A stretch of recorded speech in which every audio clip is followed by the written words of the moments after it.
Olá, nós estamos no ar com o Primavera Saúde. Hoje o nosso tema é vacinas. Tem muita gente ainda que tem medo de se vacinar, tem muitas dúvidas sobre esse assunto e é isso que a gente vai tratar hoje aqui. Trazemos no estúdio um enfermeiro que é também coordenador de uma sala de vacinas, né, no laboratório que trata também a respeito disso, Leandro De Costa. Seja bem-vindo.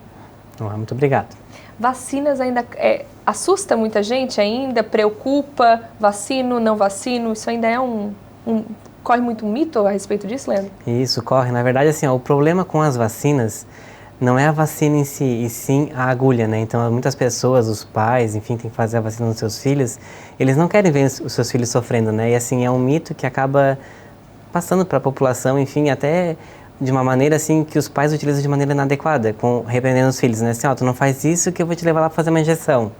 Então, às vezes a vacina nem dói nada, a agulha é pequenininha, o líquido não dói, mas acaba se criando essa barreira, né? Vira castigo fazer vacina. É um castigo, daí quando precisa fazer de verdade, os profissionais acabam sofrendo. Mas tem adulto com medo de vacina também? Tem bastante adulto com medo de vacina. Trauma da infância. Trauma, com certeza. Bom, e os medos em relação às doenças, né? Uma vacina, por exemplo, contra a gripe, contra a febre, muito se fala, não, eu vou fazer a vacina e vou desenvolver a doença. Tem esse medo? Você percebe, às vezes, pessoas, enfim, gera essa dúvida até no próprio laboratório a respeito disso? Gera, sim, principalmente com a vacina da gripe, né? Com relação aos idosos, se criou um mito que o governo fez a vacina para fazer com que reduza a população de idosos, enfim, mas isso se fala muito. Se fala muito, mas assim, ó, é um mito, né? Toda vacina ela é segura, independente se é da gripe, da febre amarela, qualquer vacina, né? Como qualquer remédio, ela passou por um processo de aprovação, né? Começou lá com os animaizinhos, depois nos adultos, em pessoas e por fim, depois de 10, 15, 20 anos, né, que foi vista a segurança da vacina, ela vai para o mercado para todo mundo. Então, assim, ó, qualquer vacina que ela está disponível hoje na rede pública ou na rede privada, ela é segura e ela não faz nenhum mal, com certeza. A vacina, as doses, elas são realmente o vírus incubado, que muita gente fala, isso é real? Isso, na verdade nós temos 3 tipos de vacinas, né? Tá. Então nós temos vacinas com vírus atenuados, né? Então o vírus ele está ali presente na vacina, mas ele não vai fazer nenhuma doença, ele está ali... Não vai desenvolver Não vai desenvolver, ele está meio assim tonto, né? Então assim, ó, o organismo ele vai detectar o vírus e ele vai fazer defesa. A gente tem a vacina com vírus inativados, né? Então o vírus ele está totalmente morto, ele não causa mais nada, mas ele está ali ainda inteiro. E tem a vacina fragmentada, que são pedaços de vírus ou bactérias que vão causar então a imunidade na pessoa. Quais são essa atenuada, por exemplo? Que tipo de vacina que seria vacina atenuada é a febre amarela, né, que a gente estava conversando. Então a febre amarela, as vacinas atenuadas, elas têm um pouquinho mais de reação. Né? Então, porque elas têm ainda o vírus, ele ainda está um pouco vivo, mas ele não vai te fazer mal, mas enfim, acaba tendo um pouquinho mais de reação no teu organismo. Mas que aí não é a própria doença, mas ela causa alguns sintomas. Ela causa um sintoma um pouquinho mais forte, né? Porque tudo vai de como o teu organismo reage frente a essa vacina, né? Então, às vezes, o organismo ele ataca um pouquinho mais do que ele deveria atacar essa vacina e acaba gerando um pouquinho de efeitos adversos. Pois é, essa questão dos efeitos nunca é a mesma coisa em todas as pessoas, né? Por exemplo, tem vacina que... não, essa vacina específica é dolorida. Eu acho que a do tétano é uma que é bastante dolorida, né? Bastante dolorida, isso mesmo. Mas também não... Tem pessoas que sentem mais, pessoas que quase nem sentem dor. Isso vai de pessoa para pessoa, de organismo para organismo. Em relação à questão do vírus ali, né, o vírus morto, enfim, a da gripe, muita gente fala que fiz a vacina da gripe, fiquei gripada. A vacina tem culpa ou a pessoa já ia ficar gripada, já estava com vírus? Isso, assim, ó, às vezes as pessoas confundem também a gripe com o resfriado, né? Então, resfriado é aquela coisa mais leve, uma coriza, enfim, um pequeno mal-estar.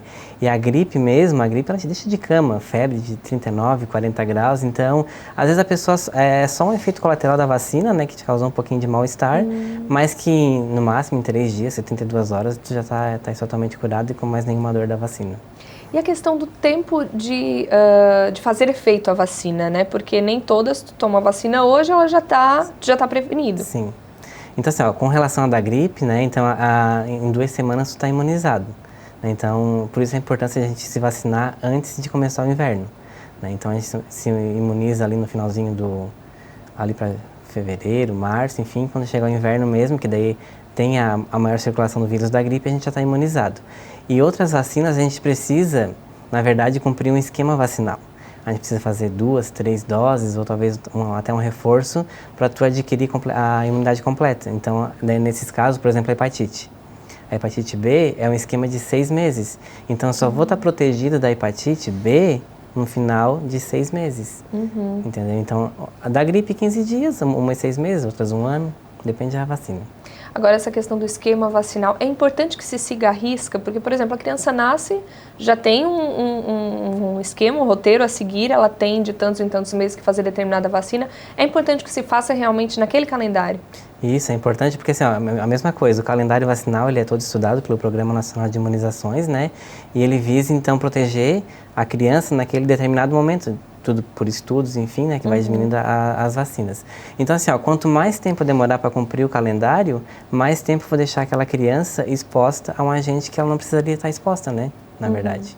Tem gente que deixa para depois, meu filho não sai de casa, então não preciso vacinar. Você já atendeu alguém assim que estava bem atrasado?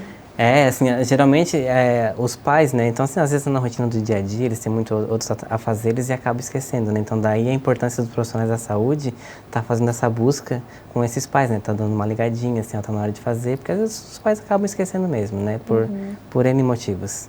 Agora, Leandro, tem o calendário vacinal, muitas que tem na rede pública, mas existem muitas vacinas que a gente não encontra na rede pública, tem só, né, nos laboratórios vocês têm disponível, mas que é importante também, né? Os pais têm procurado esse extra, digamos assim? Sim, tem procurado, os médicos pediatras acabam indicando, né?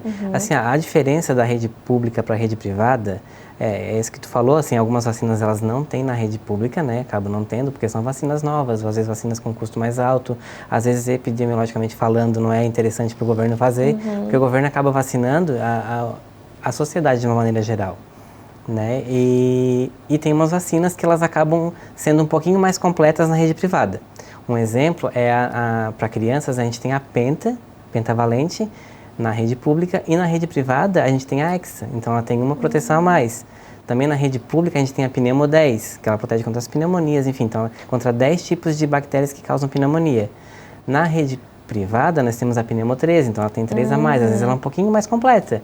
Mas assim, ó, a da rede pública não deixa de ser eficaz, ela também é eficaz, mas a da rede privada ela acaba dando uma completada um pouquinho melhor no esquema imunológico da pessoa. Mas aí nesse caso, quando chega no momento de tomar essa vacina, os pais podem optar por, não, vou na rede privada, vamos procurar um pouquinho mais eficaz, e pode trocar no calendário, ao invés de fazer na rede pública, faz na privada. Isso mesmo. Outro caso, por exemplo, é a meningite. Na rede pública, a gente tem a meningite C. E na rede privada... Tem um alfabeto inteiro de meningites, na verdade, é difícil, mesmo, né? E na rede privada, a gente tem então a ACWY. Então, a gente tem 3 tipos de meningite a mais para fazer em uma vacina só. E além de ter a meningite B também, né? A gripe também é uma situação que na rede pública e na rede privada também são diferentes. Isso mesmo. Mas no caso da gripe, também assim, a gente tem na rede pública a trivalente e na rede privada, né, a gente pode ter até a quadrivalente.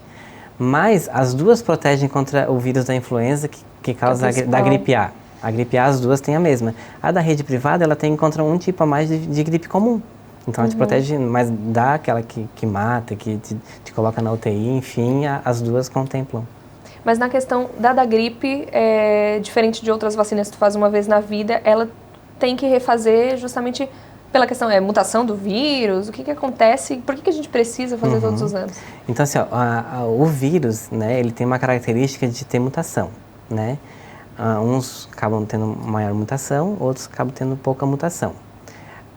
Por exemplo, o HIV. O HIV, porque não descobriram a vacina do HIV até hoje? Porque ele é um vírus altamente imutável. Sim. Então, assim, eu posso fazer uma vacina para aquele tipo, mas daqui 2 dias ele não é mais aquele que eu fiz a vacina, ele acaba mudando. Não é nem anual como é o da gripe. Isso. Ele acaba, digamos que ele troca de roupa, ele acaba enganando, então, os anticorpos. A da gripe, então, como ela é sazonal, então, todo ano a gente tem outros tipos de gripe, né? Então, assim, ó, tem ano que é H3N2, tem ano que é H1N1. Então, depende do vírus que ele está circulando, a gente tem a vacina. Mas quando eu procuro, por exemplo, a rede privada, a vacina que tem lá naquele ano já é, a partir de estudos, a ideal para aquele ano realmente.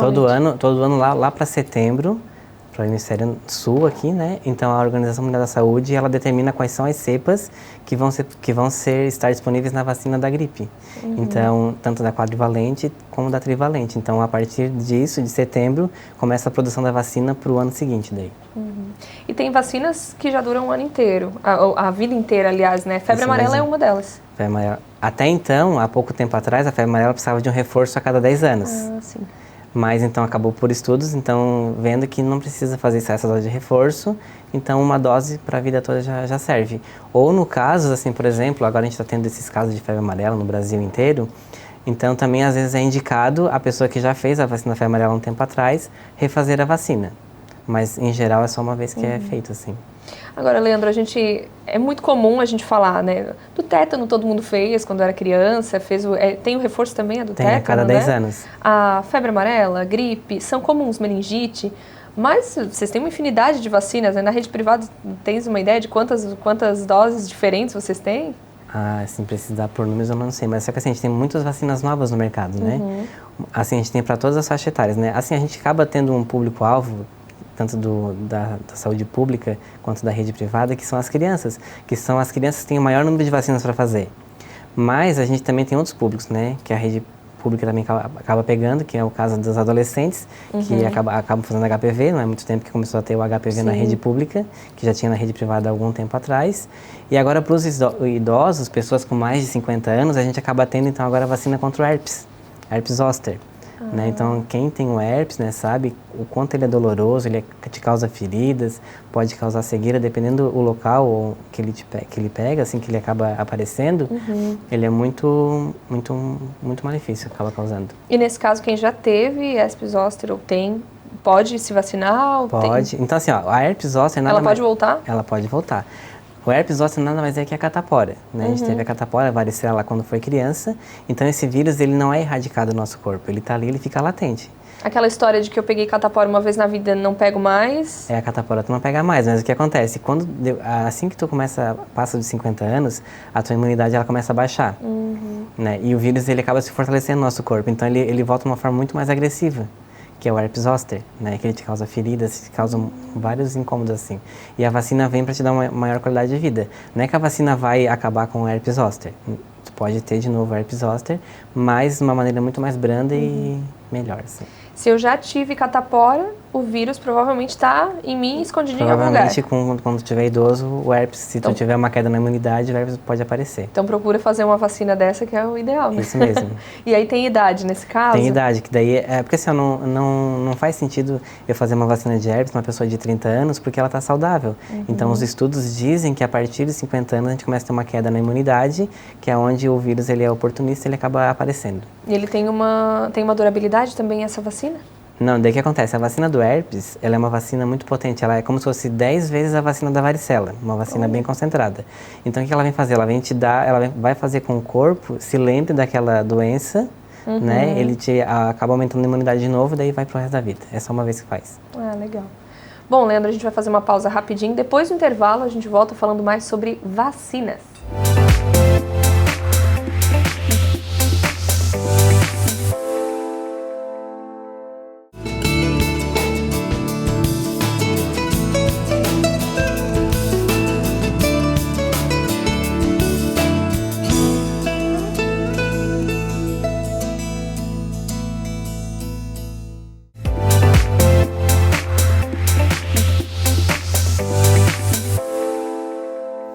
Estamos de volta falando hoje sobre vacinas, muitos mitos aí, né? Muitos medos também em relação à vacina. Falando nesses medos, Leandro, o Leandro de Costa está dando essas explicações pra gente. Tem muita gente que fala, ai, mas a vacina tem mercúrio, eu vou tomar, eu posso morrer. Aquela coisa que você falou também, né? Que é para diminuir a população mundial. O que você tem a dizer em sua defesa a esse respeito, Leandro? Isso é verdade ou não? Não, isso é mentira. Isso é um mito que se criou também desse grupo que tem antivacinas, né, para as pessoas acabarem não se vacinando. Até inclusive essas pessoas que estão nesse movimento antivacina, que está na Europa, está bem forte, aqui no Brasil até nem tanto, são pessoas que não passaram pelas epidemias que tiveram, que arrasaram cidades, enfim, elas não têm essa noção, né? Então, assim, ó, as vacinas, como eu falei no bloco anterior, elas têm um processo de fabricação, de segurança, de eficácia, enfim, que demora às vezes 15, 20 anos. Então, ela é liberada no mercado já com uma segurança, com uma eficácia, então com estudos comprovados, né? Então, assim, ó, é totalmente mito isso que eles falam. Na realidade, pais que optam, de repente, por não vacinar um filho, não é só aquele filho que estão colocando em risco, né? Porque se ele chegar a desenvolver uma doença, uma meningite, febre amarela, enfim, né? Pegar essas que estão mais atuais aí, ele pode também passar para outras pessoas que não, Isso mesmo, não estão prevenidas. Se torna um caso de segurança pública, na verdade, né? Saúde pública. Então, a vacina, eu acabo não vacinando meu filho por minha opção, mas eu acabo invadindo o espaço do outro, né? Então, eu acabo passando para outros pais, outras crianças, enfim, e é isso aí. Então, assim, as vacinas, a gente tem a proteção de rebanho que eles falam, né? Então, assim, ó, quanto mais pessoas vacinadas tem, maior o bloqueio que a gente faz contra a bactéria, o vírus, para que ele não acabe se proliferando no meio de nós. Agora, essa questão da erradicação de algumas doenças, né? No Brasil tem alguma doença que já está erradicada oficialmente? Isso, a vacina, a única doença que ela está erradicada no mundo inteiro é a varíola, né? Então, essa não volta mais. Essa não volta nunca mais, de certeza, né? No Brasil, a gente ganhou um selo de erradicação do sarampo, né, lá em 94, e as outras vacinas, as outras doenças, na verdade, a gente está lutando para que ocorra a erradicação também. Por isso a importância do calendário vacinal, a gente cumprir ele certinho, né? Porque quanto antes a gente se proteger, né, a gente acaba acabando com os reservatórios dessas doenças.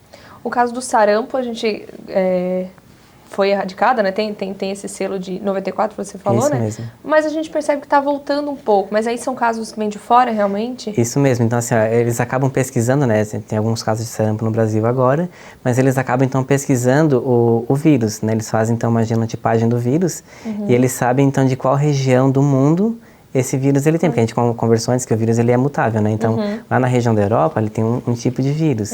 Lá nos Estados Unidos é outro tipo de vírus. Então, cruzando esses dados genéticos, eles acabam sabendo de onde o vírus acabou vindo. Olha, e são todos casos importados, digamos assim. Isso, todos os casos que vêm da Europa, assim, que a gente acaba viajando, né? Então, hoje, de manhã eu posso estar na Europa, de tarde eu estou aqui no Brasil, enfim, eu acabo trazendo essas doenças, né? Todas as doenças podem um dia ser erradicadas por meio da vacina ou nem todas a gente consegue chegar nesse ponto? Isso, nem todas a gente consegue erradicar. A varíola a gente conseguiu erradicar porque ela só é transmitida por humanos, né? Então, os animais, eles não têm varíola. Outra vacina que a gente não pode erradicar, por exemplo, é a febre amarela. Né? A febre amarela, a gente vê que o reservatório da febre amarela são os macacos. Então, os macacos a gente não consegue vacinar, enfim, então a gente sempre vai ter esse reservatório. Outra doença que a gente pode um dia erradicar, por exemplo, é a hepatite B. Né? Por isso que a gente faz a hepatite B já desde criança. Então, é a segunda vacina que a gente toma quando nasce, né? A gente toma a BCG, que é o da tuberculose, e a gente toma a hepatite B. Então, um dia a gente pode chegar a ter essa erradicação dessa doença, porque o reservatório único e exclusivo é o ser humano. Não estaríamos tão distantes disso, então? Não, então assim, várias doenças estão no caminho da erradicação. No caso da febre amarela, por exemplo, né, vamos falar ali dos macacos, por mais que toda a população mundial, enfim, esteja vacinada, se ainda estiver nos macacos, pode de repente nascer um bebê e passar e voltar essa proliferação? Isso mesmo, porque o que acontece? Quando a gente dá um caso de gripe, vamos pegar um exemplo mais claro assim, deu um surto de gripe lá nos anos 2000, né? Deu aquela epidemia mundial no México, enfim, todo mundo correu e se vacinou.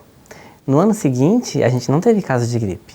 No outro ano também não. E daí você fala, agora eu estou protegido, não vou mais me vacinar. Então a população acaba não se vacinando e daí dá oportunidade para que a doença volte. Então assim, se a gente sempre cumprisse o calendário vacinal, sempre vacinasse todo mundo, a tendência é que as doenças não apareçam mais. Mas as pessoas acabam então deixando, né? É a mesma coisa assim, a hipertensão, né? Vamos mudar de assunto para outra doença. Então lá no meu bairro tem uma pessoa que ela morreu, ela teve um infarto agudo no miocárdio e morreu. Ela era sedentária, ela não fazia exercício. Então, morreu lá, deu um infarto na pessoa, lá morreu, todo mundo do bairro começa a fazer exercícios, né, para se prevenir. Mas com o tempo ela acaba esquecendo, enfim, acaba voltando à rotina normal. E volta. Bom, eu até comentei ali, um bebê pode pegar, né? Essa também é uma situação para a gente observar, né? Todas as vacinas têm um público-alvo, né? Por exemplo, gripe, febre amarela, tem uma idade mínima, uma idade máxima. É preciso respeitar isso? É uma questão de risco realmente para quem está fora dessa zona aí de idade? Isso, então assim, ó, a gente tem dois casos, né? Então vamos falar um pouco da saúde pública, que é o caso do governo. Então assim, a gente tem o público-alvo, porque assim, às vezes aquele grupo de pessoas, elas estão mais suscetíveis, né? No caso da gripe, os presidiários fazem vacina, gestantes, as crianças até certa idade. Então é o que o governo ele pode disponibilizar. Isso por conta de um de número de doses isso, menor também para distribuir, mesmo. né? E outra, pelo risco-benefício. Né? Por exemplo, a vacina da febre amarela pode ser feita a partir de 9 meses. Então, eu tenho um benefício maior a partir de 9 meses. Se eu aplicar antes de 9 meses ou para idosos acima de 60 anos, eu posso estar causando um malefício maior do que o benefício da imunidade. Então, eu posso deixar uma sequela nessa pessoa. Então assim, o médico ele não vai indicar essa vacina para essa pessoa, a não ser que onde a pessoa, no contexto que a pessoa vive, esteja em epidemias, né? Bom, e a questão da demanda, né, das vacinas, né? Na rede pública a gente percebe que às vezes o número de doses não é tão alto, então precisa se fragmentar aí os públicos-alvo. Mas também falando da rede privada, às vezes faltam algumas vacinas, né? Na rede privada a gente percebe agora nos últimos meses a da meningite, a procura aumentou muito. O que acontece? Por que às vezes a gente não encontra determinadas vacinas?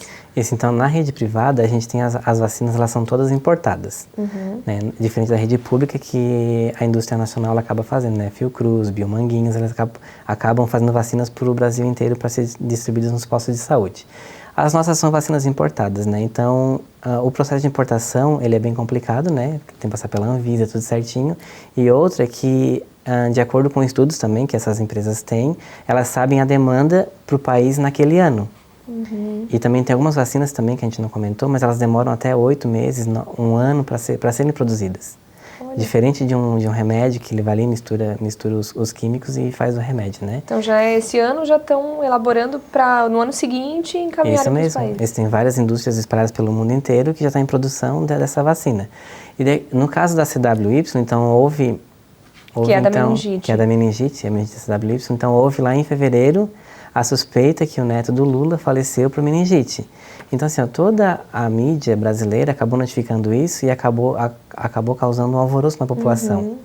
Então, todo mundo correu para as clínicas privadas para fazer essa vacina, porque era o que estava sendo falado no momento. E essa vacina da CWY, que era para durar para o ano inteiro no Brasil, em março ela acabou esgotando na fornecedora de vacinas. E agora, em junho, julho, as únicas salas de vacinas que ainda tinham acabou esgotando. Então, assim, até essa empresa fazer o processo de importação de novo, ver de qual país está sobrando essa vacina para poder importar, acaba demorando. Né? Então, assim, a CWY, então, o planejamento para normalizar essas doses é para setembro. Então, a gente tem ainda mais um mês ainda sem vacinas, né? Então, pessoas estão morrendo, mas infelizmente a gente não tem o que fazer. E aí como é que funciona? Tem fila de espera? Porque na rede pública a gente sabe que não tem como, né? Tu vai, se tiver a dose, se imuniza, enfim. Mas na rede privada, como é que vocês organizam essa questão da procura? Isso, então assim, algumas clínicas privadas, então elas têm um processo bem bacana que elas acabam vendendo então um pacote de vacinas, né? Então, eu tenho lá um filho que acabou de nascer. Então, eu vejo o calendário vacinal e elas acabam oferecendo um pacote para o pai. Então, quando o pai acaba adquirindo esse pacote de vacinas, então ele acaba garantindo a imunização do filho por aquele período, de 1 ano, 2 anos, enfim. Né? Então, a vacina ela é reservada, ela é guardada numa geladeira separado, e a vacina ela pode estar em falta, e como está em falta hoje a CWY. Mas a vacina do filho dele está lá garantida, porque ele já comprou. Né? Então, tem esse processo bacana. E algumas clínicas acabam fazendo lista de espera, porque quando a vacina chega, a gente liga para essas pessoas, informando que a vacina chegou. Porque das desvantagens do pacote, não é desvantagem, mas assim, ela acaba ficando com preço alto, né? Porque daí tu compra o combo realmente. É isso, tu compra 18, 20 vacinas. Então, assim, quem não tem condições acaba não comprando. Mas quem tem condições acaba adquirindo esse pacote, ele fica lá guardadinho, na geladeira certinho, e a clínica acaba fazendo o gerenciamento, né? Então o pai, que ele tem uma vida mais corrida, que ele é esquecido, enfim, a vacinadora acaba ligando também, assim, tá na hora de fazer a vacina do seu filho. Daí ele vem, agenda um horário certinho, ele acaba realizando a vacina no calendário corretamente como deve ser. No caso do laboratório, vocês têm essa possibilidade? Tem muita gente que procura por isso? Tem, assim, a procura é bem grande, né? Então, assim, a gente acaba facilitando as formas de pagamento, né? A gente flexibiliza, porque também acaba sendo o preço mais elevado. Elevado mais em um sentido, mas se fosse tratar a doença, né? seria um valor muito mais alto. Tem um estudo que diz, nos Estados Unidos, que a cada $1 gasto com vacina, se economizam $16 com a doença. Né? Então, assim, ó, são 16 vezes mais que você vai gastar para tratar uma doença do que prevenir ela. É investir em saúde, né? Isso, é um investimento, não é um prejuízo que tu está tendo, né? Bacana. Bom, Leandro, a gente vai chegando ao fim da nossa entrevista, tenho certeza que a gente conseguiu tirar muitas dúvidas aí, medos, né? De repente, quem está em casa nos assistindo, que está com alguma vacina em atraso, ou, né, de repente precisa vacinar o seu filho e ainda não foi, não precisa ter medo não tem prejuízo nenhum, né? Pelo contrário, vai estar se prevenindo, né, Leandro? Isso mesmo, assim, ó, quem tem o calendário assim, não sabe se está todas as vacinas em dia, procure um posto de saúde, uma clínica privada para ganhar todas as orientações. É importante se vacinar, porque a doença ela causa muito mal, né? Até mortes, enfim, como a gente pode ver. Vamos se prevenir. Isso mesmo. Obrigada, Leandro. E a gente volta a falar mais de vacina e de outros assuntos em outras edições, com certeza. Isso aí, muito obrigado também. O Primavera Saúde vai ficando por aqui. A gente volta na semana que vem falando mais de saúde, qualidade de vida e bem-estar aqui na TV Primavera. Até lá!